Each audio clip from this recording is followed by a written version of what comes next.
সুতরাং বলতে চাই সম্মানিত ভাইয়েরা, আজ যারা তোমরা মুমিন হয়ে যাওয়ার পরও এই কথাগুলি বিশ্বাস করবা, জালেমদের কথা বিশ্বাস করবা, ঈমান থাকবে না।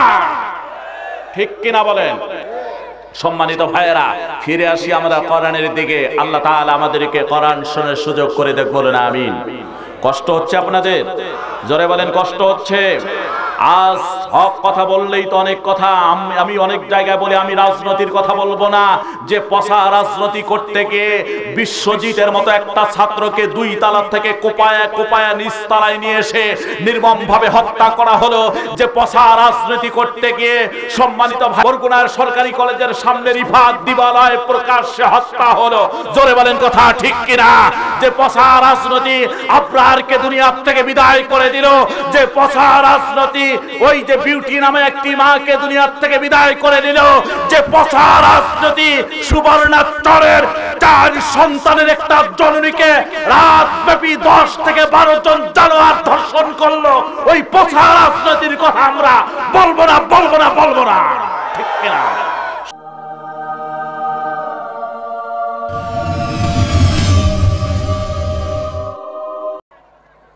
এজন্য সম্মানিত ভাইয়েরা, আসুন কথা হবে কোরআন থেকে ইনশাআল্লাহ। আমি আয়াত তেলাওয়াত করেছিলাম, ইয়া আইয়ুহার রাসূলু বাল্লিগ মা উনজিলা ইলাইকা মির রাব্বিক। এখান থেকে আলোচনা হবে, আর ঘন্টা ডাইরেক্ট আলোচনা আপনাদের মাঝে করব শুধু কোরআন আর হাদিসের আলোকে ইনশাআল্লাহ। বলুন ইনশাআল্লাহ। সকালে পড়া নামাজ শুনুন।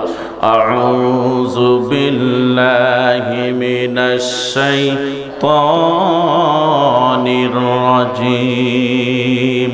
বিসমিল্লাহির রাহমানির রাহিম। ইয়া আইয়ুহার রাসূলু বাল্লিগ মা উনজিলা ইলাইকা মির রাব্বিক ওয়া ইল্লাম তাফআল ফামা বাল্লাগতা রিসালাতাহু ওয়াল্লাহু ইয়াসিমুকা মিনান নাস।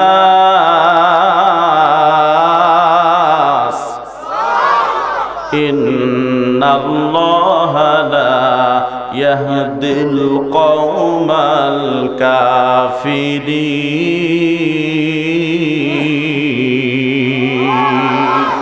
সম্মানিত ভাইরা, আল্লাহ সুবহানাহু ওয়া তাআলা বলেন, ইয়া আইয়ুহার রাসূলু বাল্লিগ মা উনজিলা ইলাইকা মির রাব্বিক। হে রাসূল, হে প্রিয় রাসূল, পৌঁছায়া দাও তোমার রবের পক্ষ থেকে তোমার প্রতি যা নাযিল হয়। জোরে কোন সুবহানাল্লাহ। কে বলছেন? আরো জোরে কোন। আমার ভাইয়েরা, কথাটা বুঝতে হবে।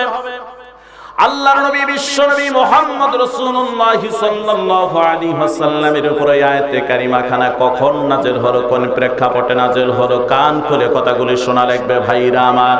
আল্লাহর নবী 25 বছর বয়সে হযরতে খাদিজাতুল কুবরাকে বিবাহ করলেন, আর সেই সময় খাদিজার বয়স হলো 40 বছর। ভাইরা আমার, আল্লাহর নবী খাদিজাকে বিবাহ করার পর প্রায় সময় ধ্যানমগ্ন অবস্থায় থাকতেন, ভারাক্রান্ত মন নিয়ে থাকতেন, ফ্যাকাশা মন নিয়ে থাকতেন। রাসূল কখনো কখনো কাঁদতেন।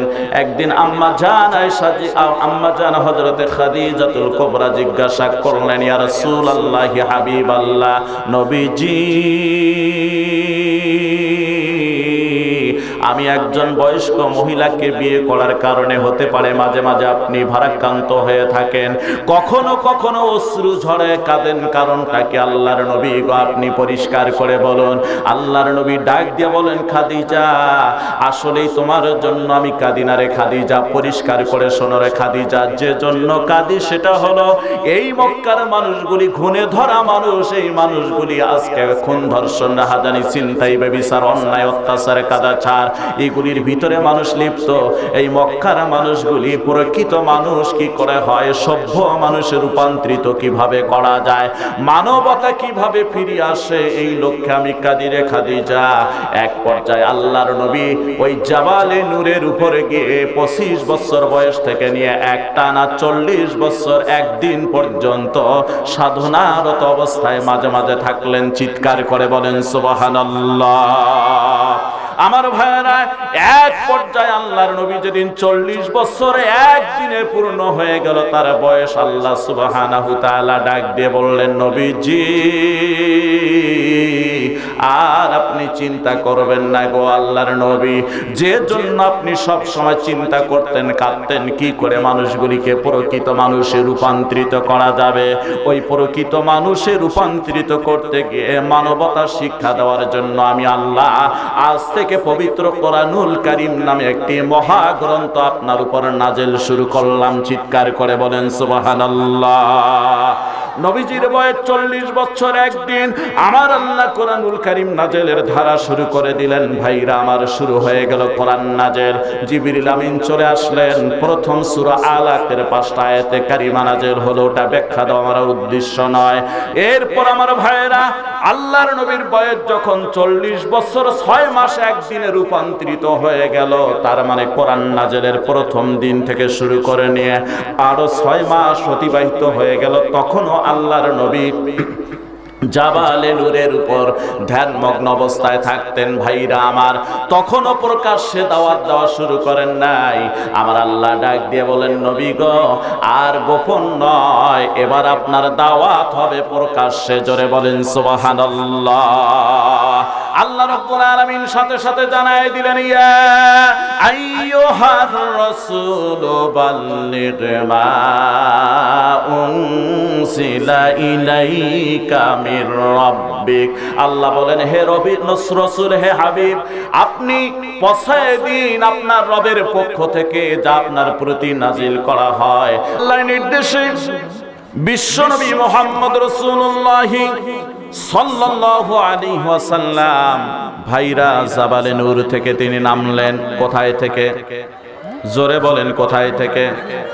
আল্লাহর নবী জাবালে নূর থেকে নামার পর যেখানে ধ্যানমগ্ন অবস্থায় থাকতেন সেই জায়গা থেকে নামার পর আল্লাহর নবী মুহাম্মদ রাসূলুল্লাহ সাল্লাল্লাহু আলাইহি ওয়াসাল্লাম এই প্রকাশ্যে দাওয়াত দেওয়ার জন্য এবার চলে যাচ্ছেন তার কওমের লোকদের কাছে। আমার ভাইরা, কান খুলে কথাটা শুনতে হবে। এক পর্যায়ে যখন প্রকাশ্যে দাওয়াত দেওয়ার জন্য তিনি চলে গেলেন তার কওমের লোকদের কাছে, ওখানে যাওয়ার মুহূর্তে দেখলেন কওমের লোকেরা বাড়িতে বাড়িতে আছে বটে, কিন্তু ওই কওমের লোকদের বাড়ির সামনে একটি পাহাড়, এই পাহাড়ের উপর 3 জন কাফের নেতা বসে আছে। আল্লাহর নবী চিন্তা করলেন, এই 3 জন সর্দারকে দাওয়াত আগে দেওয়ার দরকার। জোরে কোন সুবহানাল্লাহ। কারণটা হলো, নেতারা সর্দাররা যদি ইসলাম গ্রহণ করে তাহলে এটা প্লাস পয়েন্ট হয়ে দাঁড়ায়। জোরে কোন কথা ঠিক কিনা? ভাইরা, আল্লাহর নবী বিশ্ব নবী মুহাম্মদ রাসূলুল্লাহ সাল্লাল্লাহু আলাইহি ওয়াসাল্লাম এক পর্যায়ে হাঁটি হাঁটি পা পা করে ভাইরা আমার পাহাড়ের উপরে উঠলেন। ওঠার পর দেখেন 3 জন নেতা ওই জায়গায় মদের গ্লাস নিয়ে বসে আছে। ভাইরা মদ পান করতেছে, উল্লাস করতেছে। এই 3 জন নেতার কথা কোন কোন কিতাবে পাওয়া যায়, এই 3 জন নেতা ছিল সাদ, মাসউদ, আব্দে ইয়ালিদ নামে 3 জন নেতা। আমার ভাইরা, আল্লাহর নবী সরাসরি পাহাড়ের উপরে উঠে জাবালে নূরের উপরে উঠে, মানে ওই পাহাড়ের উপর ওঠার পর 3 নেতার কাছে গিয়ে বললেন, ভাইরা আমি তোমাদের কাছে এসেছি, আমি আখিরি জামানার পয়গম্বর নবী মুহাম্মদ রাসূলুল্লাহ, আমি তোমাদেরকে তাওহীদের দাওয়াত দেওয়ার জন্য এসেছি। তোমরা লাত, উজ্জাত, মা কালী, মহাদেব, বর্ণ, বিষ্ণু, সরস্বতী, প্রদেবী 33 কোটি দেব দেবীর পূজা ছেড়ে দিয়ে এক তাওহীদের দিকে চলে আসো। আমি তোমাদেরকে কোরআনের দাওয়াত দেওয়ার জন্য এসেছি। যদি কোরআন তোমরা গ্রহণ করো, যদি তোমরা এই কোরআনকে মেনে নাও, আর একবার যদি তোমরা কালিমা পড়ে অন্তর দিয়ে বিশ্বাস করো, কাজে যদি পরিণতের নিয়ত করো, আমি রাসূল তোমাদেরকে বলে দিচ্ছি আল্লাহ তোমাদের জীবনের সব গুনাহগুলি মাফ করে দিবেন। চিৎকার করে বলেন সুবহানাল্লাহ। সাথে সাথে আল্লাহর নবী তাদেরকে বললেন, শোনো কাফেররা, তোমরা বলো লা ইলাহা ইল্লাল্লাহু মুহাম্মাদুর রাসূলুল্লাহ সাল্লাল্লাহু আলাইহি ওয়াসাল্লাম। তিন নেতাই ডাক দিয়ে বলে, মুহাম্মদ বাপদাদার ধর্মে চুনকালি লাগায়া নতুন ধর্মের দাওয়াত দেওয়ার জন্য এসেছিস, তোর তো সাহস কম না। আর একটা বার যদি এমন কথা বলিস তাহলে তোর অবস্থা খারাপ হয়ে যাবে। আল্লাহর নবী ডাক দিয়ে বলেন, ভাইরা আমি চোখে দেখতেছি তোমরা সকলে জাহান্নামের দিকে পঙ্গপালের মতো দৌড়াচ্ছ, সুতরাং আমি তোমাদেরকে তাওহীদের দাওয়াত দিয়েছি, কোরআনের দাওয়াত দিয়েছি, আল্লাহর দাওয়াত তোমাদের কাছে পৌঁছে দেওয়ার জন্য এসেছি। তোমরা ফিরে আসো, আল্লাহর কোরআন গ্রহণ করো, কালিমা তোমরা পড়ো। কিন্তু তিন নেতা সঙ্গে সঙ্গে আল্লাহর নবীর উপর মাইর আর মাইর শুরু করে দিল। জোরে কন্যা নাউযুবিল্লাহ। আমার ভাইয়েরা, সাদ, মাসুদ, আব্দুল আলিদ আল্লাহর নবীর উপর প্রচন্ড আঘাত শুরু করে দিলেন। পাথর তুলে আল্লাহর নবীর দেহের মধ্যে মারে, গাছের ডাল ভেঙে আল্লাহর নবীকে মারে, ভাইরা আমার হাত দিয়ে মারে। এই মায়ের দেখে দেখে তার কওমের লোকেরা, তিন নেতার বংশের লোকেরা আরো উস্কানি দিয়ে বলে, মারো মারো, এই লোকটারে মারো, মুহাম্মদকে আরো মারো, আরো মারো, তোমরা ছেড়ে দিও না। মাইরের পর মাইরার, আঘাতের পর আঘাত শুরু হয়ে গেল। আল্লাহর নবীর থেকে, শরীর থেকে রক্ত বাহির হয়, এই রক্ত দিয়ে জামা পোশাক লাল হয়ে যাওয়া শুরু হয়ে গেল। এক পর্যায়ে ভাইরা রক্ত জমা হয়ে জুতার ভিতরে জমাট হওয়া শুরু হয়ে গেল। আমার ভাইরা, আল্লাহর নবী বেহুশ হয়ে গেলেন, কিন্তু কাফেররা মানল না। আল্লাহর নবীর উপর শুধু আঘাত আর আঘাত শুরু করলো। জোরে কন্যা নাউযুবিল্লাহ। আল্লাহ বলেছেন, ইয়া আইয়ুহার রাসূল বাল্লিগ মা উনজিলা ইলাইকা মির রাব্বিক। আল্লাহ বলেন, হে রাসূল, পৌঁছায় দাও তোমার রবের পক্ষ থেকে যা তোমার প্রতি নাজিল করা হয়, আর তা গোপনে নয়, প্রকাশ্যে দাওয়াত আপনি পৌঁছায় দিন। জোরে কোন সুবহানাল্লাহ। আল্লাহ রাব্বুল আলামিন বলেন, ওয়া ইল্লাম তাফআল ফামা বাল্লাগতা রিসালাতাহু। আল্লাহ বলেন, নবী গো, যদি আপনি এরূপ না করেন, তার মানে প্রকাশ্যে দাওয়াত যদি আপনি পৌঁছায় না দেন মানুষের মাঝে, মনে রাখেন আল্লাহর নবী, ওয়া ইল্লাম তাফআল ফামা বাল্লাগতা রিসালাতাহু, আপনি যদি প্রকাশ্যে দাওয়াত পৌঁছায় না দেন, তাহলে মনে রাখেন রিসালাতের দায়িত্ব, দাওয়াতের দায়িত্ব আপনার পরিপূর্ণ হলো না। বলুন আল্লাহু আকবার। এই দাওয়াত দিতে গিয়ে আল্লাহর নবী মাইর খাইলেন। কি পরিমাণ মাইর খাইলেন তার ব্যাখ্যা দিয়ে দিচ্ছি। ভাইরা, রক্ত জমা হয়ে আল্লাহর নবীর জুতার ভিতরে জমা হয়ে গেলেন। আল্লাহর নবীর দেহের সাথে তার শরীরের মানে পোশাক লেগে গেলেন। আল্লাহর নবী একদম অসুস্থ হয়ে পড়লেন। আল্লাহর নবী সামনে চলতে পারতেছেন না, চোখ দিয়ে যেন নীলবর্ণ জোনাকি পোকা উঠতেছে, এতটা তিনি আঘাত প্রাপ্ত হয়েছেন। কলিজা শুকিয়ে যাচ্ছেন কঠিন পিপাসায়। আমার ভাইরা, আল্লাহর নবীর সঙ্গে ছিল একজন মাত্র সাহাবী। ওই সাহাবীর কাঁধে ভর করে আল্লাহর নবী পাহাড়ের নিচে নেমে আসলেন। সাহাবী তাকে কষ্ট করে বাড়ির দিকে নিয়ে যাবেন, কিন্তু ভাইরা, আল্লাহর নবী একটু সামনে যাওয়ার পর একটা আঙ্গুরের বাগান, এই জায়গায় বসে পড়লেন। সাহাবী ডাক দিয়ে বলেন, নবীজি, যদি এই জায়গায় বসে পড়েন, দুষ্ট কাফেরগুলি পাহাড়ের উপরে তিন নেতায় আছে, ওই তিন নেতা আবারও আপনাকে মারতে পারে, চলুন কষ্ট করে বাড়ির দিকে চলে যায়। আল্লাহর নবী ডাক দিয়ে বলেন, সাহাবী রে, আমি প্রচন্ড অসুস্থ রে সাহাবী, মাইর খেয়েছি, কঠিন ইনজুরি হয়েছে, রক্ত ঝরেছে, আমি কঠিন পিপাসায় পড়ে গিয়েছি। সাহাবী রে, আমার কলিজা ফেটে যাচ্ছে, মেহেরবানি করে কোথাও থেকে এক গ্লাস ঠান্ডা পানির ব্যবস্থা করো, এক গ্লাস পানি আমার জন্য নিয়ে আসো। আমার ভাইরা, আল্লাহর নবীর সাহাবী ডাক দিয়ে বললেন, নবীজি, আমার 14 গোষ্ঠী আপনার উপর কোরবান হয়ে যাও, আমি যাচ্ছি আল্লাহর নবী, যদি জীবনও চলে যায় তবু আপনার জন্য এক গ্লাস ঠান্ডা পানি আমি সংগ্রহ করার চেষ্টা করব। আল্লাহর নবীকে আঙ্গুরের বাগানে বসায় রেখে সাহাবী দৌড় দিয়ে চিন্তা করলেন, কওমের কোন লোক, ওই কাফের তিন সর্দারের কোন বংশের লোকেরা পানি নিশ্চয় দিবে না, যেহেতু সর্দাররা নিষেধ করেছে। এই জন্য সরাসরি আল্লাহর নবীর সাহাবী পাহাড়ের উপরে উঠে ওই তিন নেতার কাছে গিয়ে বললেন, ভাইরা, তোমরাও মানুষ, একটু আগে যে লোকটারে মানলে সেই লোকটাও মানুষ, কিন্তু তোমরা যে মানুষটাকে মানলে এই মানুষটা সাধারণ কোনো মানুষ নয়।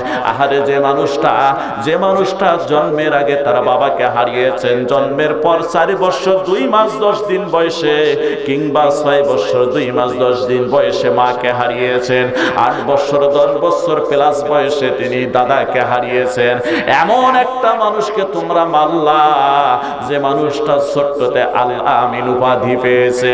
আমার ভাইরা, 3 নেতার কাছে সঙ্গে সঙ্গে ওই আল্লাহর নবীর সাহাবী বললেন, তোমরাও মানুষ, মেহেরবানি করে মানবতার দিকে লক্ষ্য করে ওই লোকটার জন্য ওই 1 গ্লাস ঠান্ডা পানি আমাকে ভিক্ষা দিন, আমি ওই লোকটাকে আখিরি জামানার পয়গম্বরকে 1 গ্লাস ঠান্ডা পানি দেব। জোরে বলেন সুবহানাল্লাহ।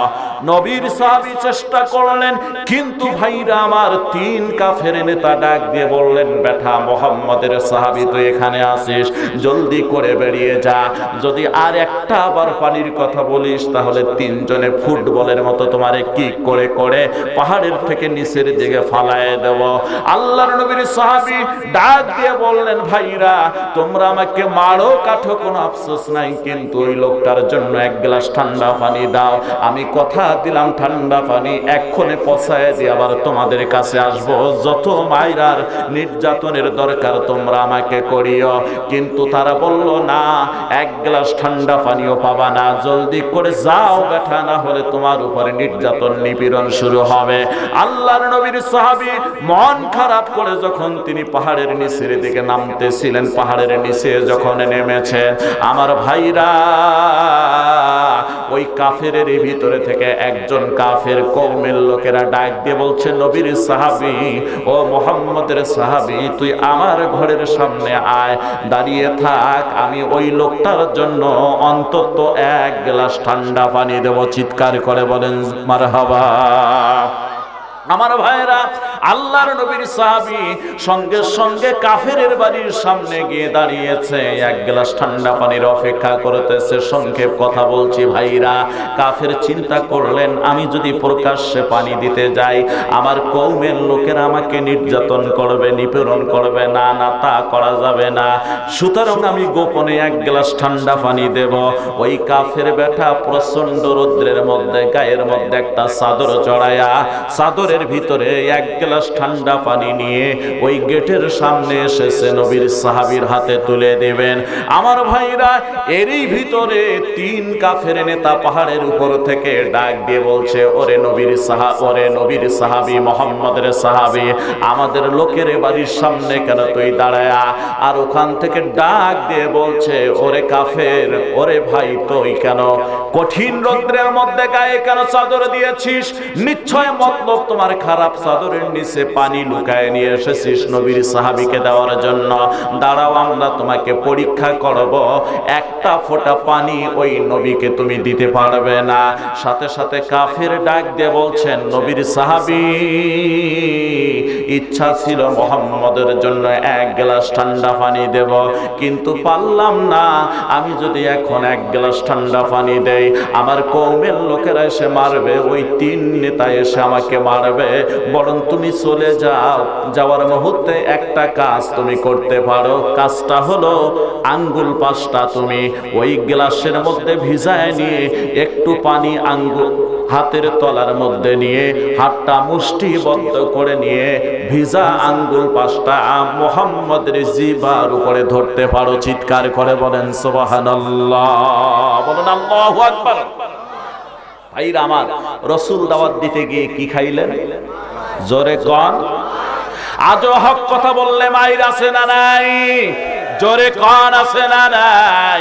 আজও হক কথা বলতে গিয়ে কোরআনের পাখি খাসায়। জোরে কোন কথা ঠিক কিনা? কিন্তু পৃথিবী যতদিন আছে হক কথা ততদিন চলবেই। জোরে কোন কথা ঠিক কিনা? জোরে বলেন ঠিক কিনা? সম্মানিত ভাইরা, আলেম উলামাদেরকে আজকে নাক ছিটকাও। সেই জামানার নেতা যারা ছিল, ওই নেতাদের মাঝে যারা আল্লাহ নাই, পরকাল নাই, আখিরাত নাই, নামাজ নাই, রোজা নাই, ঈমান নাই, ওই নেতাগুলি আমার রাসূলকে নির্যাতন নিপীড়ন করেছিল। আজও যে নেতার আল্লাহ নাই, পরকাল নাই, নামাজ নাই, রোজা নাই, ঈমান নাই, ওরা আজও আলেম উলামাদেরকে নির্যাতন নিপীড়ন করে। জোরে বলেন কথা ঠিক কিনা? যার প্রমাণ আমি আপনাদেরকে দিয়ে যাই। সম্মানিত ভাইয়েরা, কিছুদিন আগেই আমাদের দেশে নাম বলতে আমি দ্বিধাবোধ করি না। জীবন তো আল্লাহ দিয়েছে, একদিন নিবেই, ঠিক কিনা? যদি জীবনটা হক কথা বলতে গিয়ে যায়, অসুবিধা কি? আল্লাহু আকবার। অসুবিধা আছে? জোরে কন। আমার দেশের এক নেতা সংসদ সদস্য ছিল। এই নেতায় আলেমদেরকে বলল কুত্তার বাচ্চা। এর জোরে বলেন। আলেমদেরকে কি বলেছিল? কুত্তার বাচ্চা বলেছিল। আমি নাম বলতেছি, এই আলেমদেরকে কুত্তার বাচ্চা বলেছিল মাইনুদ্দিন খান বাদল। এর নাম যে কেন মাইনুদ্দিন রাখছে আমি জানি না, বাদলটাই শুধু শোভা পায়। মাইনুদ্দিন খান বাদল আলেমদেরকে কুত্তার বাচ্চা বলেছিল। আমি বলি, ও কুত্তার বাচ্চা, তোমার ওই জানাজারে আবার আলেমদের দরকার ছিল। জোরে বলেন কথা ঠিক কিনা? সম্মানিত ভাইয়েরা, আলেমদেরকে কুত্তার বাচ্চা বলো, জাহান্নামের কীট হওয়া কীট। জোরে বলেন ঠিক কিনা? আজকে মৃত্যুর পর সেই আলেমদের এই জানাজার তোমাকে পড়াইতে হয়েছে। জোরে কন, আর জোরে কন। সম্মানিত ভাইয়েরা, আমি যে কথাটা বলতে চাই, তাহলে বোঝা গেল যারা আজও আল্লাহ নাই, পরকাল নাই, নামাজ নাই, রোজা নাই, এই সমস্ত মানুষগুলি আজও আল্লাহ রাসূলের ওয়ারিসদেরকে নির্যাতন করে। ঠিক কিনা বলেন? সম্মানিত ভাইয়েরা, ছোট্ট তথ্য দিয়ে যাই। আল্লাহর নবী সাহাবী চিন্তা করলেন, আমি পানি যেহেতু পাইলাম না, অন্তত আঙ্গুল 5টা ভিজায় নিয়ে হাতের তলায় একটু পানি নিয়ে যাই না, আল্লাহর নবীর জিহ্বার উপরে পানিটুকু ধরব। আমার ভাইরা, যখন হাতের আঙ্গুলটা ওখানে ভিজায়া তলার মধ্যে সামান্যতম পানি নিয়ে নবীর সাহাবী ধরে দিলেন।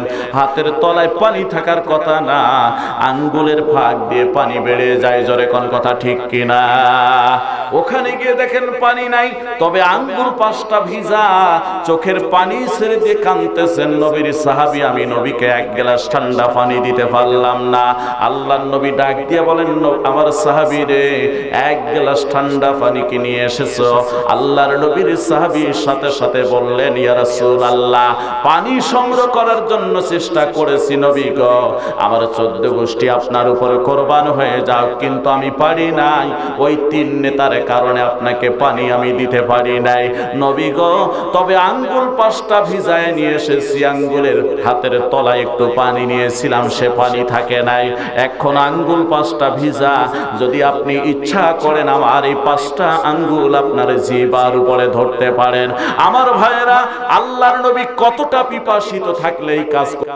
যখনই বিশ্ব নবীজি বলেছে, সাথে সাথে খপ করে আমার ভাইয়েরা সাহাবী যখন আঙ্গুলের পানি ভেজার কথা বলেছে, সাথে সাথে আল্লাহর নবী সাহাবীর হাতটা খপ করে ধরে নিজের জিহ্বার উপরে লাগিয়েছে। জোরে বলেন সুবহানাল্লাহ। আমার ভাইয়েরা, এর ভিতরে আল্লাহর চূড়ান্ত ফয়সালা দেখেন কি, আঙ্গুল 5টা ধরা হলো জিহ্বার উপরে। বিশ্ব নবীজি কাফেররা এই দৃশ্য দেখে 3 নেতায় পাহাড়ের উপরে উল্লাস করে মদ পান করে। মদ যখন পান করা শুরু করে দিয়েছে, আমার আল্লাহর চূড়ান্ত ফয়সালা ভাইরা, সাথে সাথে ওরা যেন মদ পান করে নাই, আগুন দিয়ে ভিতরটা জ্বালিয়ে পুড়িয়ে যাচ্ছিল, চিৎকার করতেছে, মদের বোতল ফালায় দিয়ে চিৎকার করে, সর্বনাশ, আমরা তো আগুন বুঝে খেয়ে ফেললাম, এটা মদ যেন না, আগুন খেয়ে ফেললাম। কওমের লোকেরা, আমার বংশের লোকেরা, তোমরা কে কোথায় আছো? জলদি করে একটু পানি নিয়ে আসো, আমরা পানি পান করব, আমাদের কলিজা পুড়িয়ে গেল। আল্লাহর চূড়ান্ত ফয়সালা, নবীর সঙ্গে বেয়াদবি করার সঙ্গে সঙ্গে ভাইরা আমার মদ পান করে উল্লাস করবে, আর আমার আল্লাহ তাদের মদটা আগুন বানায় দিলেন। চিৎকার করে বলেন আল্লাহু আকবার। ওদের কলিজা ছিঁড়ে যাচ্ছে, লাপায় আর লাপায় বংশের লোকেরা পানি নিয়ে আসলো। এই পানি তারা পর্যাপ্ত গলা পর্যন্ত খাইলো, কোনো ফায়দা হয় না। মাথায় পানি ঢাললো, কোনো প্রকার প্রকার ফায়দা হয় না। আমার ভাইয়েরা এক পর্যায়ে তারা শুধু লাফায়, কোনো প্রকার ফায়দা হয় না। এরই ভিতরে আল্লাহ তাআলার চূড়ান্ত ফয়সালা হয়ে গেল। এই তিন নেতার নাকার মুখ দিয়ে ধোঁয়া বের হওয়া শুরু হলো, কলিজা পোড়া গন্ধ বাহির হওয়া শুরু হলো। জোরে কোন সুবহানাল্লাহ। ভাইরা আমার, এইদের গন্ধ দেখার পর সাথে সাথে কওমের লোকেরা, বংশের লোকেরা পাহাড় থেকে নামিয়ে পালিয়ে গেলেন। নিশ্চয় এদের উপরে গজব নাযিল হয়েছে, এই জায়গায় আর থাকা যাবে না।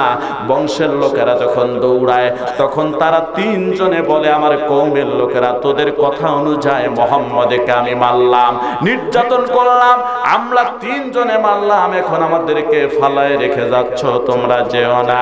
আমি অনুরোধ করে বলি, তোমরা যেও না। কিন্তু কে শুনে কার কথা? তিনজনের ওই জায়গায় ফালায় দিয়ে গেলেন। আমার ভাইয়েরা, সংক্ষেপ কথা, বিশ্ব নবীজি মায়ের খেয়ে বাড়িতে গেলেন। হযরতে খাদিজাতুল কুবরা বিশ্ব নবীজির চেহারা দেখে ডাক দিয়ে বলেন, ইয়া রাসূলুল্লাহ, হাবিবাল্লাহ নবীজি, কে করলো গো আপনার এই অবস্থা? আল্লাহর নবী, আপনার চেহারা মলিন হয়েছে, রক্তে রঞ্জিত। আল্লাহর নবী ডাক দিয়ে বলছেন, খাদিজা, আমার আল্লাহ যে রিসালাতের দায়িত্ব আমাকে দিয়েছেন প্রকাশ্যে দাওয়াত পৌঁছে দেওয়ার জন্য, এই প্রকাশ্যে দাওয়াত দিতে গিয়ে আজকে আমার এই অবস্থা, আমাকে মারছে, নির্যাতন করেছে, নিপীড়ন করেছে। আল্লাহর নবীর পোশাক খুলে দেওয়ার জন্য যখন খাদিজা কাছে আসলেন, নবীজি ডাক দিয়ে বললেন, খাদিজা, এমনি জামা খোলো না, আমার কলিজা ছিঁড়ে যাবে রে খাদিজা। তুমি যেই জায়গা রক্ত বয়ে গিয়েছে, ওই জায়গায় যেখানে রক্ত দেখো, ওই জায়গাটার জামা শরীরের সঙ্গে লেগে গিয়েছে, পোশাক লেগে গিয়েছে, ওই জায়গায় আস্তে আস্তে ফোটায় ফোটায় পানি ঢালো, জায়গাটা নরম হয়ে গেলে তারপর যা শরীর থেকে পোশাক খুলিও, নসেত আমি কিন্তু সহ্য করতে পারি না। জোরে কোন আল্লাহু আকবার। ভাইরা আমার, তিন কাফেরের কথা ওই জায়গায় রাখলাম। কেন রাখলাম আমি বলবো। ওই পাহাড়টার অবস্থা কি হয়েছে, আজও তার অবস্থা কি আছে। ওই পাহাড়ের উপর আজও কোনো পাখি পড়ে না, কোনো পাখি ওর উপরে দিয়ে উড়ে যায় না। আমি এখান থেকে কথা সামনের দিকে রাখলাম। এবার আসুন আমরা কোরআনের দিকে ফিরে যাই, যে রাসূল দাওয়াত দিতে গিয়ে নির্যাতন নিপীড়ন হলেন। আমার ভাইয়েরা, সেই রাসূলের আদর্শ মানলে কি হবে?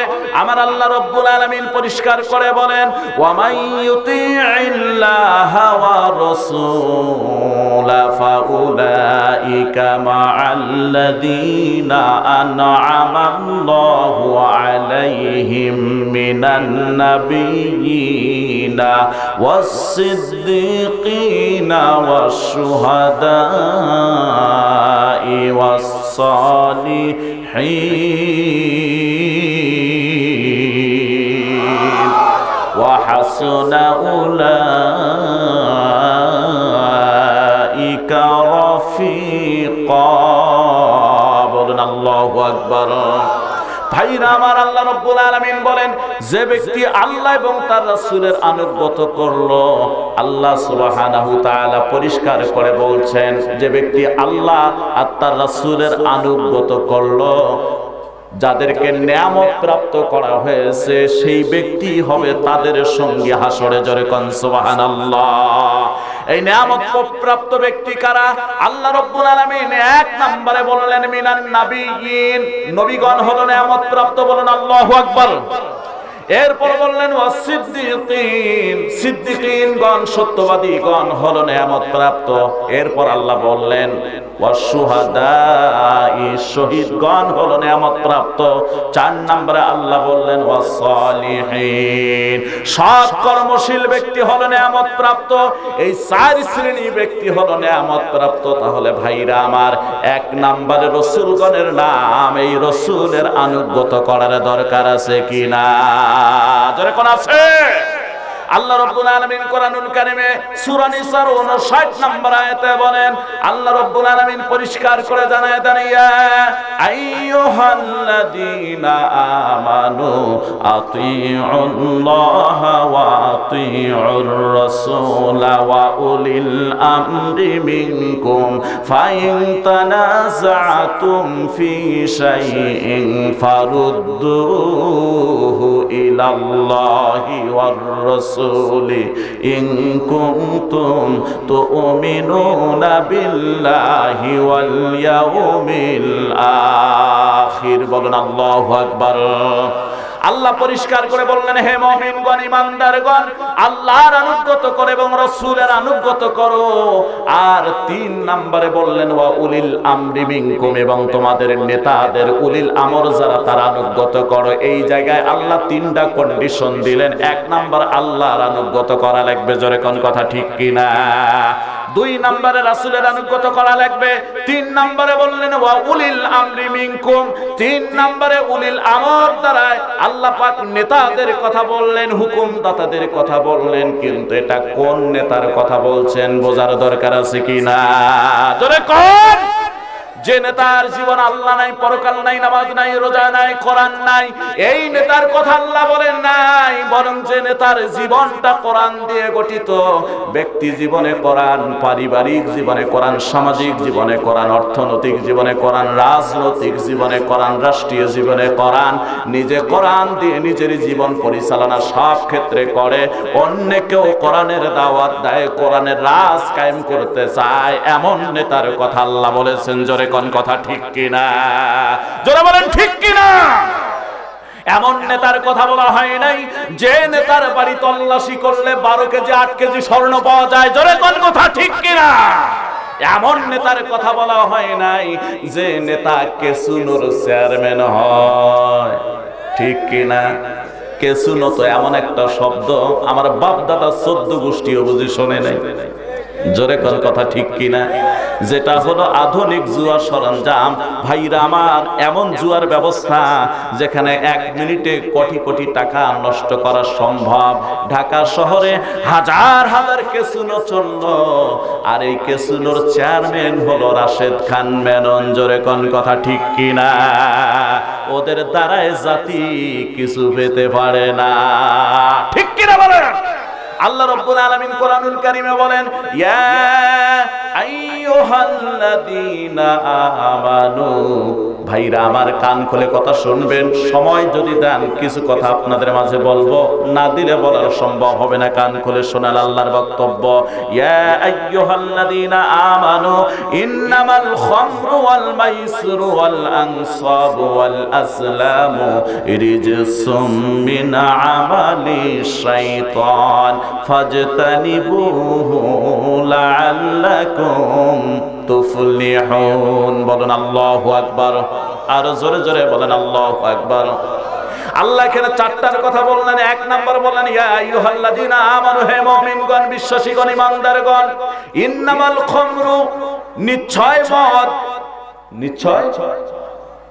এরপর বললেন ইন্নামাল খামরু ওয়াল মাইসিরু, এরপর বললেন মদ এবং জুয়া, এরপর বললেন দেবদেবীর পূজা, লটারি, এগুলি হচ্ছে শয়তানের অপবিত্র কাজ। ফাজতানিবুহু লাআল্লাকুম তুফলিহুন, যদি তোমরা এগুলি থেকে বেঁচে থাকো, আশা করা যায় তোমরা সফল হবে। জোরে কোন সুবহানাল্লাহ।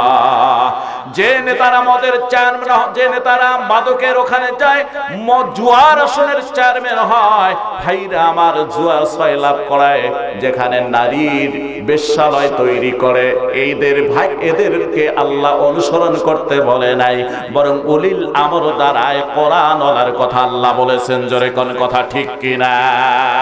যার কোরআন ওয়ালার কথা বলেছেন, যার জীবনটা সত্য পথে গঠিত। কিন্তু ভাইরা আমার, সবচেয়ে বড় দুঃখজনক কথা হলো সেই উলিল আমর নেতা কোরআন ওয়ালাদেরকে দুনিয়া থেকে বিদায় করার চক্রান্ত চলছে। জোরে কোন কথা ঠিক কিনা।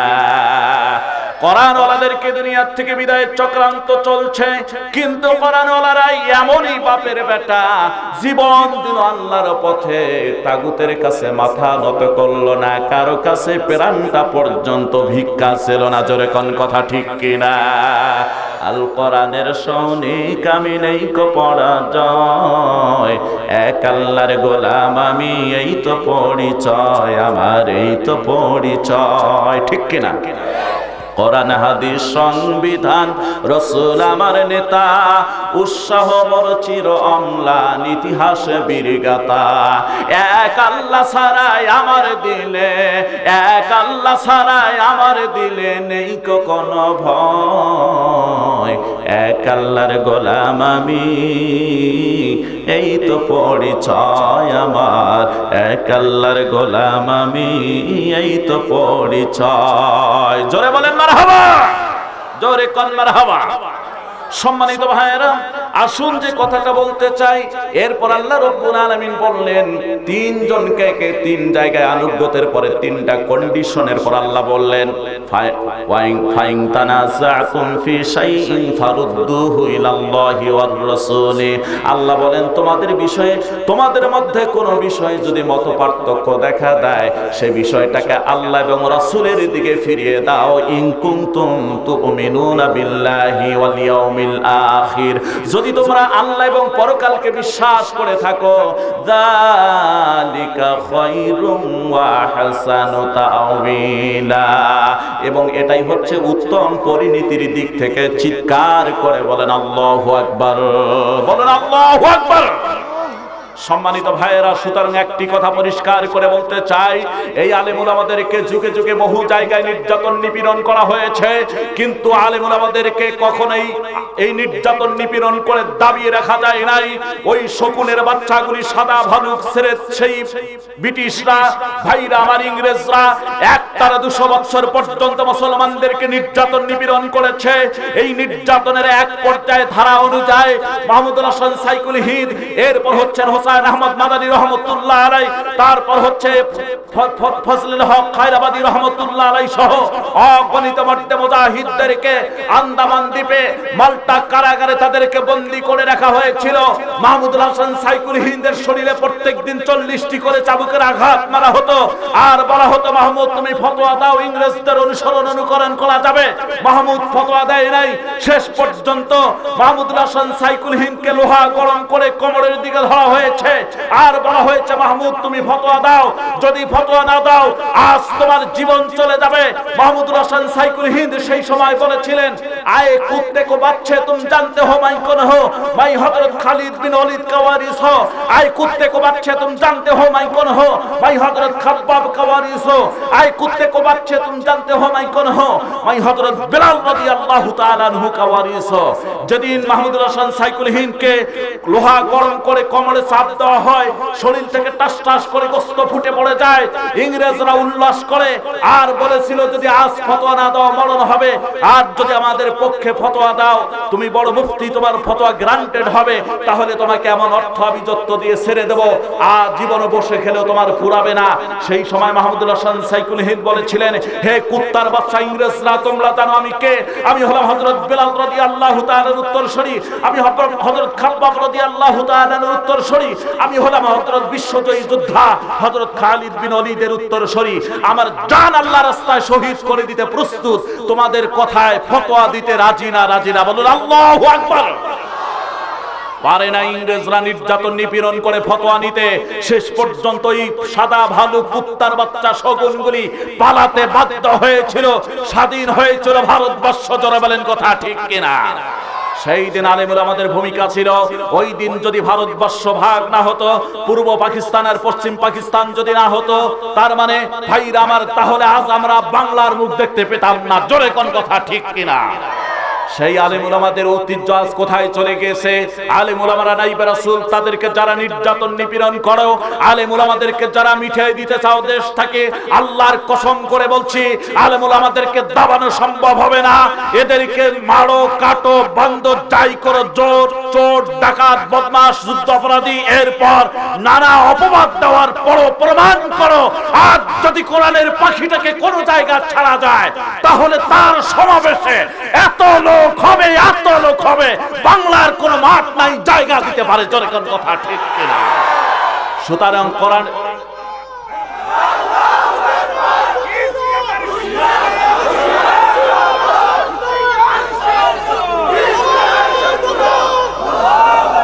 সম্মানিত ভাইয়েরা, আমি আপনাদেরকে পরিষ্কার করে কয়েকটা কথা বলে দিতে চাই। জানি না আজকে গভীর রাত্রে উঠেছি, উঠেই কালেকশন আলোচনার টেন্ডেন্সি নষ্ট কিছুটা হয়েছে, তারপরে কিছু কথা বলবে, একটু সময় দেন। আমি মুনাফিকদের মুখোশ উন্মোচন করব ইনশাআল্লাহ। জোরে বলেন ইনশাআল্লাহ। জোরে কোন কথা ঠিক কিনা? ইসলামের সবচেয়ে বেশি শত্রু হলো মুনাফিকরা। কাফেরদের যারা যতটা ক্ষতি হবে তার চেয়ে বেশি ক্ষতি হয়েছে মুনাফিকদের দ্বারা। ঠিক কিনা বলেন? দাড়ি, টুপি, পাগড়ি, পাঞ্জাবি থাকলে ইমানদার হওয়া যায় না। ইমানদারের জন্য পরিচিত ইমান থাকতে হয়। যদি মুনাফিকি ভাব থাকে, ওই দাড়ি, টুপি, পাগড়ি, নামাজের কোনো দাম নাই, কোনো দাম নাই, কোনো দাম নাই। জোরে বলেন কথা ঠিক কিনা? সম্মানিত ভাইয়েরা, কান খুলে কয়েকটা বক্তব্য শোনেন। আমি গুনাহগার সংক্ষিপ্ত পরিসরে কিছু কথা আপনাদেরকে শোনাই দিয়ে যাই। আপনাদের মাথা নষ্ট হয়ে যাবে, অতীতে শুনেও থাকলেও আজ মাথা নষ্ট হবে ইনশাআল্লাহ। ঘটনা কি? মুনাফিকরা এত কিছু করেছে। হ্যাঁ, তারা অনেক কিছু করেছে, ঠিক কিনা বলেন? ষষ্ঠ হিজরি, কোন হিজরি? মরাইশি যুদ্ধে আল্লাহ রাসূল সাল্লাল্লাহু আলাইহি ওয়াসাল্লাম লটারি করলেন। তার অভ্যাস ছিল তিনি যখন যুদ্ধে যাইতেন, যুদ্ধে যাওয়ার সময় তিনি লটারি করতেন। এই লটারিতে তার যে স্ত্রীর নাম উঠতো সেই স্ত্রীকে নিয়ে যুদ্ধের ময়দানে যেতেন। জোরে কোন সুবহানাল্লাহ। রাসূল সাল্লাল্লাহু আলাইহি ওয়াসাল্লামের তো একাধিক স্ত্রী ছিলেন, আর এটা ছিল ইসলামের জন্যই প্রয়োজন। আলহামদুলিল্লাহ বলে।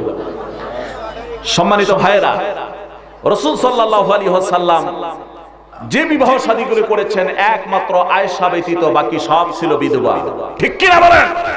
আজকে এটা নিয়ে অনেকে শয়তানরা কথা বলে, মুনাফিকরা কথা বলে। অনেকেই বলে রাসূল ছিল নারীর লুভী। জোরে কোন নাউজুবিল্লাহ, জোরে কোন নাউজুবিল্লাহ।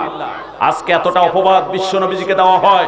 তোমরা জানো না, বেয়াদবরা, তোমরা জানো না আমার রাসূল তাদেরকে বিবাহ করেছেন। আল্লাহ যাদের নির্দেশ করেছেন, বিশেষ করে যাদের স্বামী যুদ্ধের ময়দানে মারা গেছে, যারা বিধবা, যারা অসহায়, ইসলাম থেকে ত্যাগ করে আবারও কাফের মুশরিক বেদিন হতে পারে, এদের আশ্রয় হিসাবে আমার রাসূল ছায়া হিসেবে দাঁড়িয়েছিলেন। জোরে বলেন আল্লাহু আকবার। আর তিনি সম অধিকার পালন করেছেন। ঠিক কিনা বলেন? সম্মানিত ভাইয়েরা, সে রাসূলকেও অনেক কথা বলা হয়। তো রাসূল যখন মরাইশি যুদ্ধে যান, এই মুহূর্তে তিনি একটা লটারি করলেন। লটারিতে নাম উঠলো হযরতে আয়েশা সিদ্দিকা রাদিয়াল্লাহু তাআলা আনহার। জোরে কোন সুবহানাল্লাহ। কার নাম উঠলো? কার মেয়ে ছিলেন তিনি? আলহামদুলিল্লাহ, আপনারা জানেন কার মেয়ে? আবু বকর রাদিয়াল্লাহু তাআলা আনহুর মেয়ে ছিলেন হযরতে আয়েশা।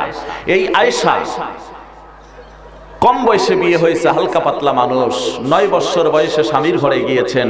18 বছর পর্যন্ত বয়স যখন তার হয়েছেন, রাসূল দুনিয়ার থেকে চলে গিয়েছেন। তাহলে রাসূলের সান্নিধ্যে ছিলেন কয় বছর? মাশাআল্লাহ। আরে বলেন না ভাই, কয় বছর? এই 9 বছরে যত হাদিস হযরত আয়েশা বর্ণনা করেছেন, রাসূলের সব স্ত্রী মিলে ততগুলি হাদিস বর্ণনা করতে পারে নাই। জোরে কোন সুবহানাল্লাহ। আমার ভাইয়েরা, এই আয়েশার ব্যাপারে ইমাম বখবী রাহমাতুল্লাহ আলাইহি তাফসীর করতে গিয়ে, হযরত আয়েশার প্রশংসা করতে গিয়ে, তার গর্ব করতে গিয়ে ইমাম বখবী রাহমাতুল্লাহ আলাইহি বলেন, হযরত আয়েশা আল্লাহর প্রশংসা গর্ব করতে গিয়ে একটা কথা হযরত আয়েশা বলতেন। হযরত আয়েশা বলতেন, আমাকে যে জিনিসগুলি দেওয়া হয়েছে রাসূলের অন্য স্ত্রীদেরকে সেই জিনিসগুলি দেওয়া হয় নাই। তার ব্যাখ্যা তিনি এভাবে দিলেন। হযরত আয়েশা বলেন, আমি বিবাহের পূর্বেই আল্লাহ সুবহানাহু তাআলা আমার ছবিটাকে বিশ্ব নবীজিকে জিবরিলের মাধ্যমে স্বপ্ন যোগে দেখায় দেওয়া হয়েছে যে ইনি হবে আপনার স্ত্রী। জোরে কোন সুবহানাল্লাহ। হযরত আয়েশা বলেন, শুধুই তাই নয়। হযরত আয়েশা বলেন, শুধুই তাই নয়, রাসূলের সমস্ত স্ত্রীগুলো ছিল বিধবা, আর আমি আয়েশা ছিলাম একমাত্র কুমারী। হযরত আয়েশা বলেন, শুধুই তাই নয়, আল্লাহর নবীর ইন্তেকালের পূর্বে আল্লাহ সুবহানাহু তাআলা আমাকে অনেক জিনিস দান করেছেন। তার মধ্যে একটা হলো এরকম, আমি আয়েশা যখন রাসূলের সঙ্গে একই চাদরের নিচে শুয়ে থাকতাম, তখনও আল্লাহ সুবহানাহু তাআলার পক্ষ থেকে কোরআনুল কারীম আল্লাহর নবীর উপর নাযিল হতো। জোরে কোন সুবহানাল্লাহ। ভাইরা আমার, আয়েশা বলেন, রাসূল অন্য কোন স্ত্রীদেরকে নিয়ে শুয়ে থাকাকালীন অবস্থায়, একই চাদরের নিচে থাকাকালীন অবস্থায় কোরআন নাযিল হতো না, কিন্তু আমি আয়েশা যখন রাসূলের সঙ্গে থাকতাম থাকতাম, একই চাদর গায়ে দিয়ে একই সঙ্গে যখন দুজন থাকতাম, তখনও আমার নবীর উপর কোরআন নাযিল হতো। চিৎকার করে বলেন সুবহানাল্লাহ। হযরত আয়েশা বলেন শুধুই তাই নয়, এতটুকুই শুধু নয়, আমার থুথু আর রাসূলের থুথুকে আল্লাহ তাআলা মৃত্যুর পূর্বে একসঙ্গে করেছেন। ঘটনাটা ছিল এরকম, রাসূল যখন কঠিন অসুস্থ, আল্লাহর নবী যখন কঠিন অসুস্থ, আল্লাহর নবী কঠিন বুখার জ্বরে যখন পড়েছেন, মৃত্যুর শয্যায় সজ্জিত, এই সময় আল্লাহর নবীকে দেখার জন্য একজন সাহাবী মেসওয়াক নিয়ে আল্লাহর নবীর ঘরে আসলেন। রাসূল সেই সাহাবীর দিকে বারবার দেখতেছিলেন। আম্মা জান আয়েশা বললেন, ইয়া রাসূলুল্লাহ, মেসওয়াক দেব কি? ভাইরা আমার সাথে সাথে আল্লাহর নবী বললেন, মাথা নুয়ে বললেন, হ্যাঁ মেসওয়াক দাও। মাথা দিয়ে ইশারা করলেন। ভাইরা আমার, হযরত আয়েশা জৈতুন গাছের ডাল একটা নিয়ে এসে আল্লাহর নবীকে দিলেন। কিন্তু আল্লাহর নবী এতটা অসুস্থ ছিলেন, ওই জৈতুন গাছের ডালটা দাঁত দিয়ে চিবায়া মেসওয়াক করবেন এরকম শক্তি রাসূলের শরীরে নাই। আল্লাহর নবীকে আয়েশা বললেন, ইয়া রাসূলুল্লাহ, আমি কি মেসওয়াকটা চিবায়া দেব? রাসূল সেটা তো সম্মতি জ্ঞাপন করলেন। হযরত আয়েশা মেসওয়াকটা চিবায়া চিবায়া ভাইরা নরম করে, ধোয়া নাই মোছা নাই, এই অবস্থায় রাসূলকে দিলেন। আর আমার রাসূল মেসওয়াক করলেন। জোরে কোন সুবহানাল্লাহ। এর জন্য হযরত আয়েশা বলেন, মৃত্যুর পূর্বেও আমার থুথুকে আল্লাহ তাআলা রাসূলের থুতুর সাথে একসঙ্গে করেছেন। হযরত আয়েশা বলেন শুধু তাই নয়, আমার রাসূল মৃত্যুর সময়, শেষ বিদায়ের সময় আমার কোলে মাথা রেখে তিনি ইন্তেকাল করেছেন। জোরে কোন সুবহানাল্লাহ। হযরত আয়েশা বলেন শুধুই তাই নয়, আমার রাসূল ইন্তেকালের পর আমার রাসূলকে যেখানে দাফন করা হয়েছে, ওই দাফনের স্থানটা ছিল আমার ঘর। তার মানে বর্তমান যেটা রাসূলের রওজা, এটাই হলো হযরত আয়েশার গৃহ। জোরে কোন সুবহানাল্লাহ।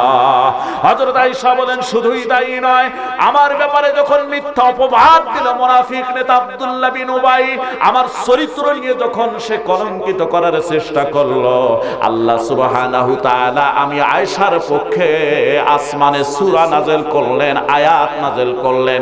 সূরা নূরের 10 নম্বর আয়াত থেকে নিয়ে কমপক্ষে 17 নম্বর আয়াত পর্যন্ত একটানা 7টা আয়াত বিশ্ব নবীজির উপর আল্লাহ নাযিল করে দিলেন। চিৎকার করে বলেন আল্লাহু আকবার। ভাইরা আমার, যার ঘটনা আমি আপনাদেরকে সংক্ষেপে বলতে চাই, কান খুলে কথাটা শুনলেন। এভাবে হযরত আয়েশা রাদিয়াল্লাহু তাআলা আনহা বলেন, রাসূল মুরাইশে যুদ্ধে যাবেন, লটারি করলেন, আমার নাম উঠে গেল। কিন্তু বেপরদায় আল্লাহর নবী তার স্ত্রীদেরকে নিয়ে যুদ্ধের ময়দানে যেতেন না, বরং পর্দা সহকারে যাইতেন। কিভাবে যাইতেন? হযরত আয়েশা বলেন, হাওদাস বিশিষ্ট একটা আসন তৈরি করা হয়েছিল, যেটা পালকির মতো সুন্দর পর্দা আছে। ওই হাওদাজের ভিতরে, পর্দার ভিতরে হযরত আয়েশা ঢুকতেন।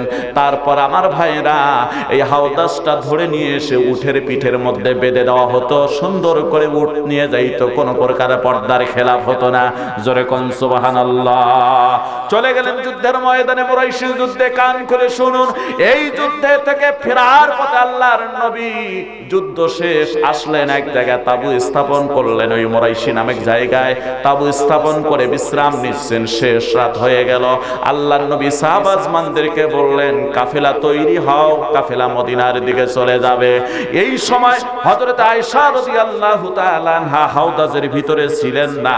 হযরত আয়েশা প্রকৃতির ডাকে, নতুন এলাকা দেখতে সুন্দর, এই জন্য শেষ রাত্রে উঠে ওই এলাকা দেখার জন্য, গাছপালা বৃক্ষলতা দেখার জন্য হয়তো বা একটু পাশে গিয়েছেন, কিংবা কোনো একটা প্রকৃতি দেখার জন্য তিনি বাইরে গিয়েছেন। ভাইরা আমার, কেতাবে লেখা হয় হযরত আয়েশা ওখানে যাওয়ার পর তার গলার হারটা খুলে যায়, যে হারটা হযরত আয়েশার নিজের ছিল না, তার বড় বোনের কাছ থেকে তিনি নিয়েছিলেন।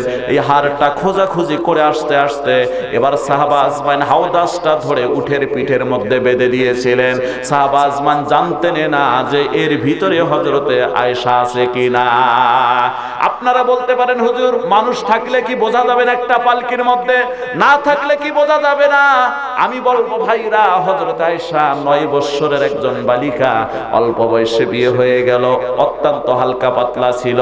আর আরেকটা কারণ হলো, বোঝা যাবে না, আরেকটা কারণ হলো কয়েকজন মিলে হাওদাসটা উঠের পিঠের মধ্যে তুলেছে। যখন অনেকগুলি মানুষ ধরবে যাতে কষ্ট না হয়, কোনো বেয়াদবি না হয়।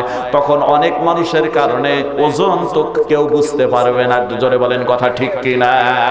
আওদাস উটের পিঠের মধ্যে বেঁধে দেওয়া হলো, চললো কাফেলা সামনের দিকে। হযরত আয়েশা ওখান থেকে হার খুঁজে ফিরে এসে দেখেন ভাইরা আমার কেউ নাই, রাসূল নাই, সাহাবা আজমাইন নাই, কেউ নাই। হযরত আয়েশা চিন্তা করলেন আমি কোন দিকে যাই, অন্ধকার এখনো, আমি একদিকে যদি যাই, কাফেলা যদি একদিকে গিয়ে থাকে, আমি কোন দিকে যাব, বিপদ অনিবার্য। না না, আমি কোন দিকে যাব না, যে জায়গায় আমার হাওদাসটা ছিল, কাফেলা ছিল, এই জায়গায় বসে থাকবো। নিশ্চয় আমার রাসূল যখন নাকি দেখবে আমি ওর ভিতরে নাই, রাসূল নিজেই আসতে পারে কিংবা কাউকে পাঠাতে পারে, তখন আমি চলে যাব। হযরত আয়েশার সাথে সাথে মাথার মধ্যে চাদর মোড়ায় দিয়ে ওই জায়গায় বসে পড়লেন। একটু পরে তিনি ঘুমিয়ে পড়েছেন। ভাইরা আমার, কিতাবে লেখা হয়, তাফসিরে এসেছে এইরকম, আল্লাহর নবী বেশ কিছু দূর হেঁটে আসার পর পূর্ব দিকে ফর্সা হয়ে গেল। কি হলো? জোরে কন। ফর্সা হয়ে গেল। রাসূল ডাক দিয়ে বললেন সাহাবা আজমানদের ভিতরে হযরতে সাফওয়ান ইবনে মুআত্তাল নামে একজন সাহাবীকে বললেন, সাফওয়ান ইবনে মুআত্তাল, পিছনের দিকে যাও, খুঁজে দেখো আমরা রাস্তায় কোনো জিনিস ফালায় এসেছি কিনা। রাত্রে রওনা করেছি, নিশ্চয় কোনো জিনিস পড়ে যেতে পারে, আর তাবু যেখানে স্থাপন করেছি ওই জায়গায় কোনো জিনিস থাকতে পারে, তুমি একটু চলে যাও। হযরতে সাফওয়ান ইবনে মুআত্তাল একটা সাওয়ারি নিয়ে, তার মানে একটা ঘোড়া নিয়ে তিনি চললেন ওই জায়গার দিকে। যেতে যেতে এক পর্যায়ে যেখানে তাবু স্থাপন করেছিল ওই জায়গায় যাওয়ার পর দেখেন একজন চাদর মোড়ায় দিয়ে বসে আছে। কাছে যাওয়ার পর ঘুমের কারণে চাদরটা সরে গিয়েছে, ভাইরা মুখটা আংশিক দেখা যায়। এরপর হযরতে আয়েশাকে দেখার পর সাফওয়ান ইবনে মুআত্তাল চিনে ফেলেছেন। মা আয়েশাকে দেখার পর চিনার সাথে সাথে শুধু একটা কথা বলেছেন, চিনছেন এই কারণেই পর্দার বিধান নাযিল হওয়ার পূর্বে 6 বছর বয়সে হযরত আয়েশাকে তিনি দেখেছিলেন। হযরত আয়েশাকে দেখার কারণে তিনি চিনে ফেলেছেন।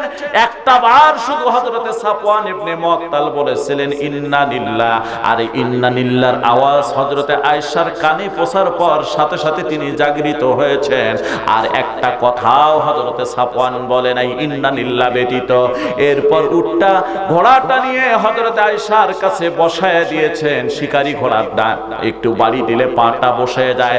হযরতে আয়েশা ওই ঘোড়ার পিঠের উপরে চড়েছেন আর লাগাম টান দিয়ে দিয়ে হযরতে সাফওয়ান ইবনে মুআত্তাল সামনের দিকে যায়।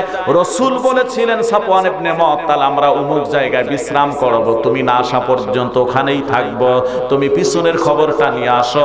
সাফওয়ান ইবনে মুআত্তাল যখন ওই লাগাম টান দিয়ে দিয়ে আল্লাহর নবীর স্ত্রী সহধর্মিণীকে মা আয়েশাকে নিয়ে যখন ওই জায়গায় উপস্থিত হয়ে পড়লেন, ভাইরা আমার, সাথে সাথে ওই আব্দুল্লাহ ইবনে উবাই আল্লাহর নবীর স্ত্রী সহধর্মিণীর নামে হযরতে আয়েশার নামে মিথ্যা অপবাদ দিয়ে দিলেন। জোরে কান্না নাউযুবিল্লাহ। মিথ্যা অপবাদটা হলো এরকম, নিশ্চয় সাফওয়ানের সাথে আয়েশার কোনো গোপন সম্পর্ক ছিল, প্রেম ভালোবাসা ছিল, ওরা আকাম কুকাম করছে, আয়েশা চরিত্রহীনা, যার কারণে আয়েশা ওই জায়গায় ছিল। সাফওয়ান গেলে ওরা দুইজনে আসতেছে, আর তার সাথে এই সাফওয়ানের মানে ওই আমার ভাইরা আব্দুল্লাহ ইবনে উবাইয়ের সাথে আর কিছু সাহাবী যোগ হয়ে গেল।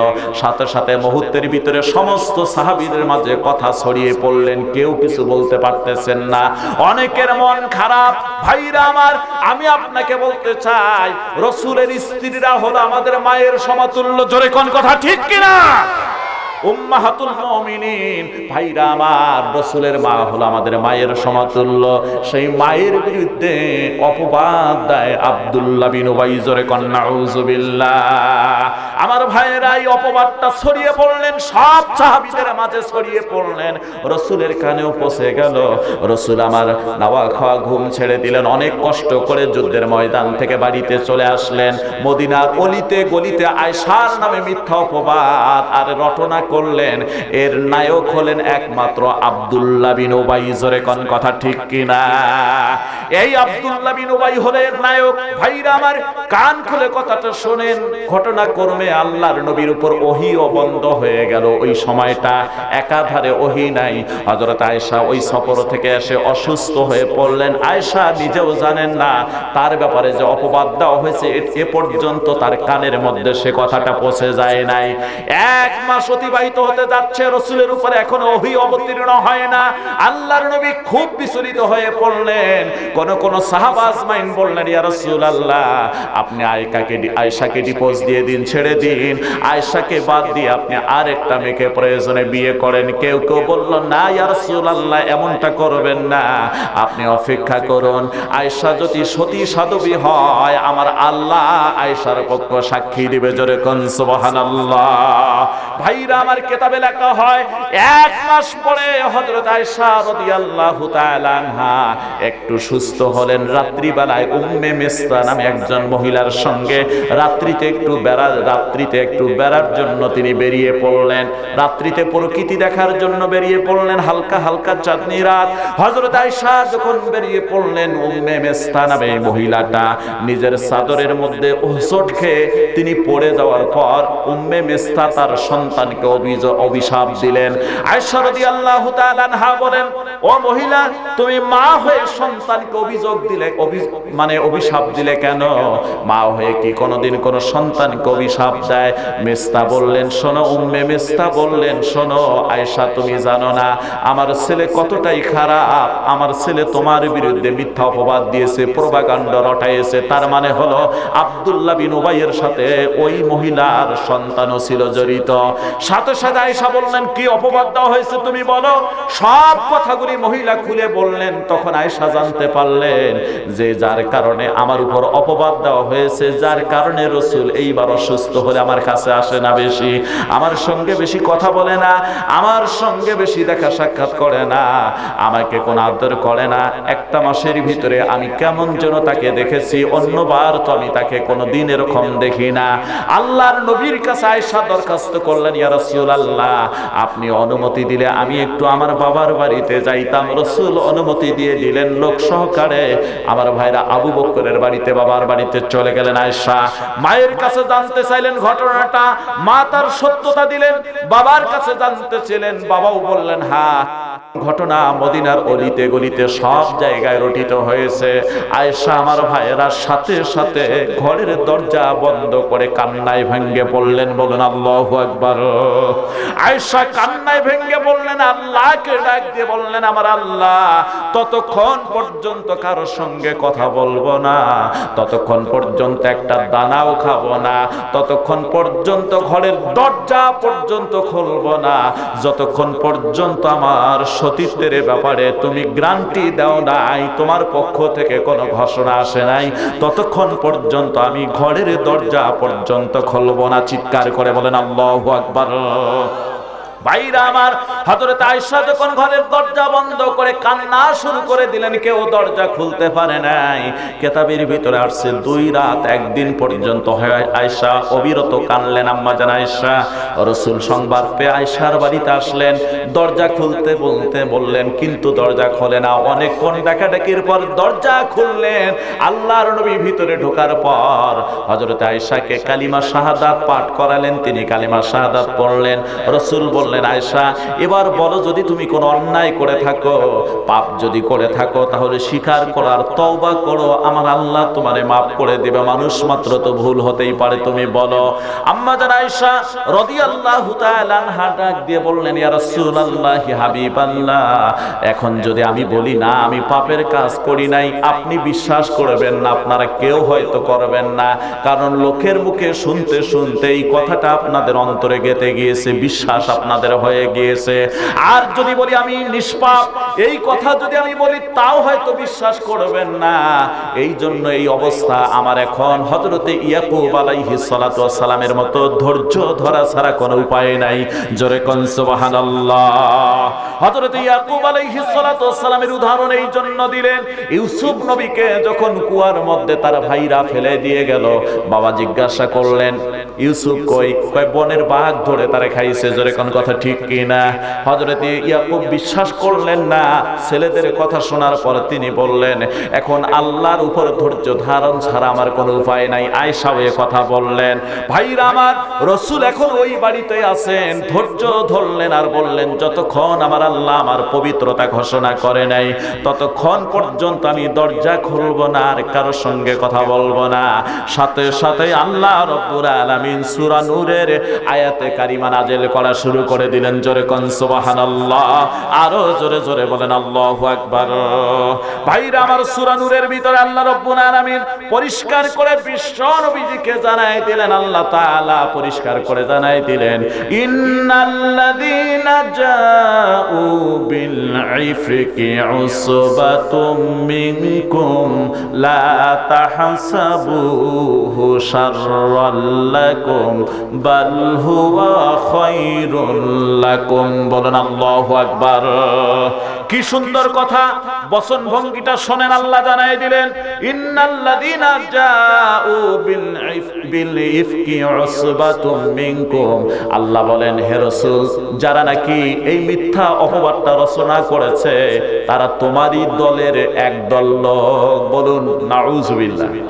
রাসূলের দলের লোক, ঠিক কিনা বলেন? রাসূলের সঙ্গে যায়, জিহাদের ময়দানে যায়, রোজাও রাখে, নামাজও পড়ে, ঠিক কিনা বলেন? আল্লাহ তাআলা বললেন ইন্নাল্লাযীনা জাউ বিল ইফকি উসবাতুম মিনকুম, নিশ্চয় যারা মিথ্যা অপবাদ রটনা করেছে তারা তোমারই দলের একদল লোক।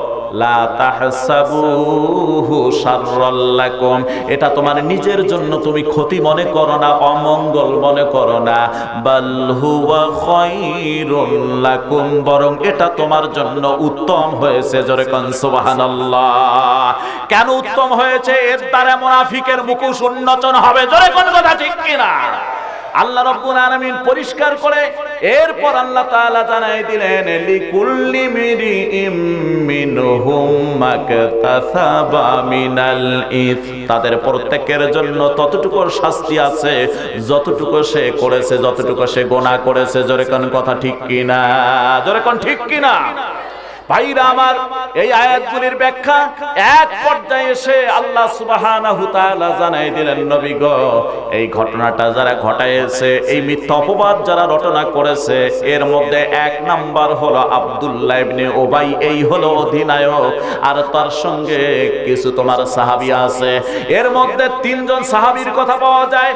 একমাত্র ভাইরা আমার একজন মাত্র মহিলার কথা পাওয়া যায়, যে মহিলাটার নাম ছিল হামনা। আর দুইজন সাহাবীর কথা পাওয়া যায়, মিস্তা ইবনে আসাসা। আর একজন ছিল, আরেকজন সাহাবীর কথা পাওয়া যায় যে সাহাবীটা এই মিথ্যা অপবাদের সাথে জড়িত ছিল।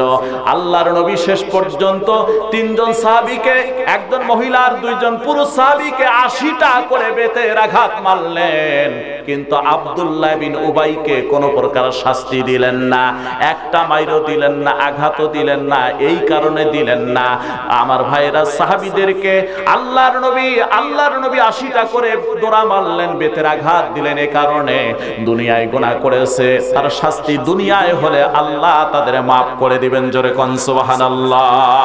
কিন্তু আব্দুল্লাহ বিন উবাইয়ের শাস্তি দুনিয়ায় নয়, এইটা হবে জাহান্নামের নরকীট। জোরে কোন কথা ঠিক কিনা? যার কারণে আল্লাহর নবী আব্দুল্লাহ বিন উবাইকে কোনো প্রকার শাস্তি দিলেন না, একটা মাইরও দিলেন না, একটা আঘাতও করলেন না, কিন্তু আব্দুল্লাহ বিন উবাইয়ের মুখোশ খুলে গেল। জোরে কোন কথা ঠিক কিনা? ভাইরা আমারও কথার দ্বারা বোঝা যায়, আজও যারা মিথ্যা অপবাদ দেয় তাদেরকে 80টা করে দোড়া মারার দরকার। জোরে কোন কথা ঠিক কিনা? আর যারা না জেনে শুনে আলেম ওলামাদের অপবাদ দেয়, ওদের ভাগ্যে 80টা করে দোড়া মারলে তারপর হয়তো পরকালে তারা নাজাত পাবে। ঠিক কিনা বলে? আর যদি 80টা করে দোরা না মারা হয় তাহলে নিশ্চয় ভাইরা আমার দুনিয়ায় যদি এদের উপর কোনো শরীয়তের হদ প্রয়োগ করা না হয় নিশ্চয় এরা জাহান্নামের কীট হয়ে যাবে। জোরে কোন কথা ঠিক কিনা? অনেকে আছে চায়ের দোকানে, টি স্টলে, এখানে সেখানে বসার পর কয় আহা পাপ না করলে কি এমন হয়? ঠিক কিনা? পাপ না করলে কি এমন হয়? আছে না নাই? আমি বলবো ওইটা পাক্কা মুনাফিক। জোরে কোন কথা ঠিক কিনা? সূরা নূরের আয়াত আল্লাহ রাব্বুল আলামিন এই আয়াতগুলির শেষ পর্যায়ে যে কথাটা বলছেন, আমার কথা সামনে থাকার কারণে সব ব্যাখ্যা দিলাম না। আমার ভাইরা, আল্লাহ এই আয়াতগুলির শেষ পর্যায়ে এসে বললেন, আল্লাহ তাআলা বললেন লাউলা ইজ সামি'তুমুহু জান্নাল মুমিনুনা ওয়াল মুমিনাতু বিআনফুসিহিম খায়রান ওয়া ক্বালু হাযা ইফকুম মুবিন। বলুন আল্লাহু আকবার। আল্লাহ বলেন দুনিয়ার মানুষেরা তোমরা শোনো, কোন ঈমানদার নারী পুরুষের ব্যাপারে যখন কোনো কথা তোমরা শুনবা, মিথ্যা কেউ কোনো অপবাদ দিবে, রটনা করবে, তখন তোমরা মুমিনা নারী এবং পুরুষের ব্যাপারে উত্তম ধারণা করবা। আল্লাহ বলেন লাউলা ইজ সামিতুমুহু জান্নাল মুমিনুনা ওয়াল মুমিনাতু, কোন মুমিন মুমিনাতের ব্যাপারে যখন কোনো মিথ্যা অপবাদ শুনবা তখন তোমরা উত্তম ধারণা রাখবা আর বলবা, কি বলবা? লাউলা ইজ সামিতুমুহু জান্নাল মুমিনুনা ওয়াল মুমিনাতি বিআনফুসিহিম, নিজেদের ব্যাপারে ভালো ধারণা করবা। ওয়া ক্বালু হাযা ইফকুম মুবিন, এবং বলবা এটা নিঃসন্দেহে মিথ্যা। জোরে কোন কথা ঠিক কিনা? আমরা বিশ্বাস করি না কোরআনের পাখি ধর্ষণকারী। জোরে কোন কথা ঠিক কিনা? আমরা বিশ্বাস করি না কোরআনের পাখি মানুষ মেরেছে। জোরে কোন কথা ঠিক কিনা? আমরা বিশ্বাস করি না কোরআনের পাখি আগুন জ্বালায়া মানুষকে মেরেছে। জোরে কোন কথা ঠিক কিনা? আমরা বিশ্বাস করি লাউলা ইজ সামি'তুমুহু জান্নাল মুমিনুনা ওয়াল মুমিনাতু বিআনফুসিহিম খায়রান ওয়া ক্বালু হাযা ইফকুম মুবিন। কোন মুমিন মুমিনা নারীর ব্যাপারে যদি কোনো অপবাদ দেওয়া হয়, আমরা মুমিন হিসাবে উত্তম ধারণা রাখবো, নিজেদের ভিতরে উত্তম ধারণা রাখবো, আর আমরা বলবো হাযা ইফকুম মুবিন, নিশ্চয় এটা একটা মিথ্যা অপবাদ। জোরে কোন কথা ঠিক কিনা? ঠিক কিনা? সুতরাং বলতে চাই সম্মানিত ভাইয়েরা, আজ যারা তোমরা মুমিন হয়ে যাওয়ার পরও এই কথাগুলি বিশ্বাস করবা, জালেমদের কথা বিশ্বাস করবা, ঈমান থাকবে না। ঠিক কিনা বলেন? সম্মানিত ভাইয়েরা, ফিরে আসি আমরা কোরআনের দিকে। আল্লাহ তাআলা আমাদেরকে কোরআন শোনার সুযোগ করে দেখ, বলেন আমিন। কষ্ট হচ্ছে আপনাদের? জোরে বলেন কষ্ট হচ্ছে? আজ হক কথা বললেই তো অনেক কথা, আমি অনেক জায়গায় বলি আমি রাজনীতির কথা বলবো না, যে পচা রাজনীতি করতে গিয়ে বিশ্বজিতের মতো একটা ছাত্রকে 2 তালা থেকে কোপায়া নিচতলায় নিয়ে এসে নির্মম ভাবে হত্যা করা হলো। যে পচা রাজনীতি করতে গিয়ে সম্মানিত ভাইয়েরা ওই বরগুনার সরকারি কলেজের সামনে রিফাত দিবালয় প্রকাশ্যে হত্যা হলো। জোরে বলেন কথা ঠিক কিনা? যে পচা রাজনীতি আবরারকে দুনিয়া থেকে বিদায় করে দিল, যে পচা রাজনীতি ওই যে বিউটি নামে একটি মাকে দুনিয়া থেকে বিদায় করে দিল, যে পচা রাজনীতি সুবর্ণাচরের 4 সন্তানের একটা জননীকে রাতব্যাপী 10 থেকে 12 জন জানোয়ার ধর্ষণ করলো, ওই পচা রাজনীতির কথা আমরা বলবো না। ঠিক কিনা? সুতরাং এতটুকু বলতে চাই সম্মানিত ভাইয়েরা, আমি এতটুকু বলতে চাই, সেটি হলো আজকে যদি সাগর রুনির হত্যাকাণ্ডের বিচার হতো, আজ যদি বিশ্বজিতের হত্যাকাণ্ডের বিচার হতো, আজ যদি রিফাতের বিচার দ্রুতভাবে হইতো, আজ যদি আমার ভাইয়েরা ওই যে আবরারের বিচার হতো, বাংলার জমিনে আর একটা খুন দেখতে হতো না। ঠিক কিনা বলেন? আবরারকে মা বাবা অনেক আশা নিয়ে পাঠিয়ে দিয়েছিল বিশ্ববিদ্যালয়, জাতির শ্রেষ্ঠ বিদ্যাপীঠ, ইঞ্জিনিয়ার বানাবে। ঠিক কিনা বলে? স্বপ্ন দেখেছিল মা বাবা, নাম রেখেছিল কত সুন্দর, ওয়া ইন্নাল আবরার লাফি নাঈম। বলেন আল্লাহু আকবার। একটি জান্নাতি আয়াতের সাথে আয়াতের মিল, জান্নাতের কথা এখানে বলা হয়েছে। সেই আবরারকে নির্মমভাবে হত্যা করা হলো। আবরারকে যখন পিটিয়ে মারা হয় তখন বলা হয় পাশে থেকে জানোয়ারগুলি বলেছিল আরো মারো আরো মারো, মরার পর আবরারকে মেরেছে।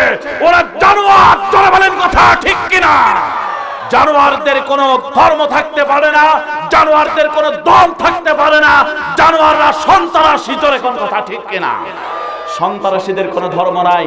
আল্লাহ সুবহানাহু তাআলা কোরআনুল কারীমের ভিতরে বলেছেন, মান কাতালা নাফসান বিগাইরি নাফসিন আও ফাসাদিন ফিল আরদি ফাকান্নামা কাতালান নাস জামিআ।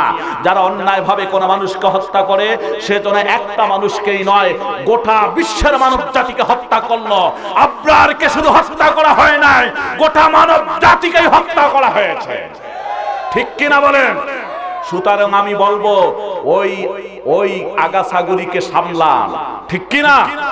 আগাছাগুলিকে সামলান, নতুবা ভাইরা আমার বন্ধুগণ বড় দুঃখ লাগে, কষ্ট লাগে। আগাছাগুলি আজকে অনেক বেড়েছে।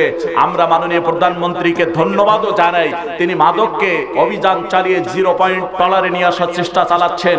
পাশাপাশি উনি চেষ্টা চালাচ্ছেন, সম্মানিত ভাইয়েরা, উনি চেষ্টা চালাচ্ছেন যারা নাকি দুর্নীতি করতেছে তাদেরকেও একটু ছাড়াই দেওয়ার জন্য রাঘব বলদেরকে ধরা শুরু করেছেন।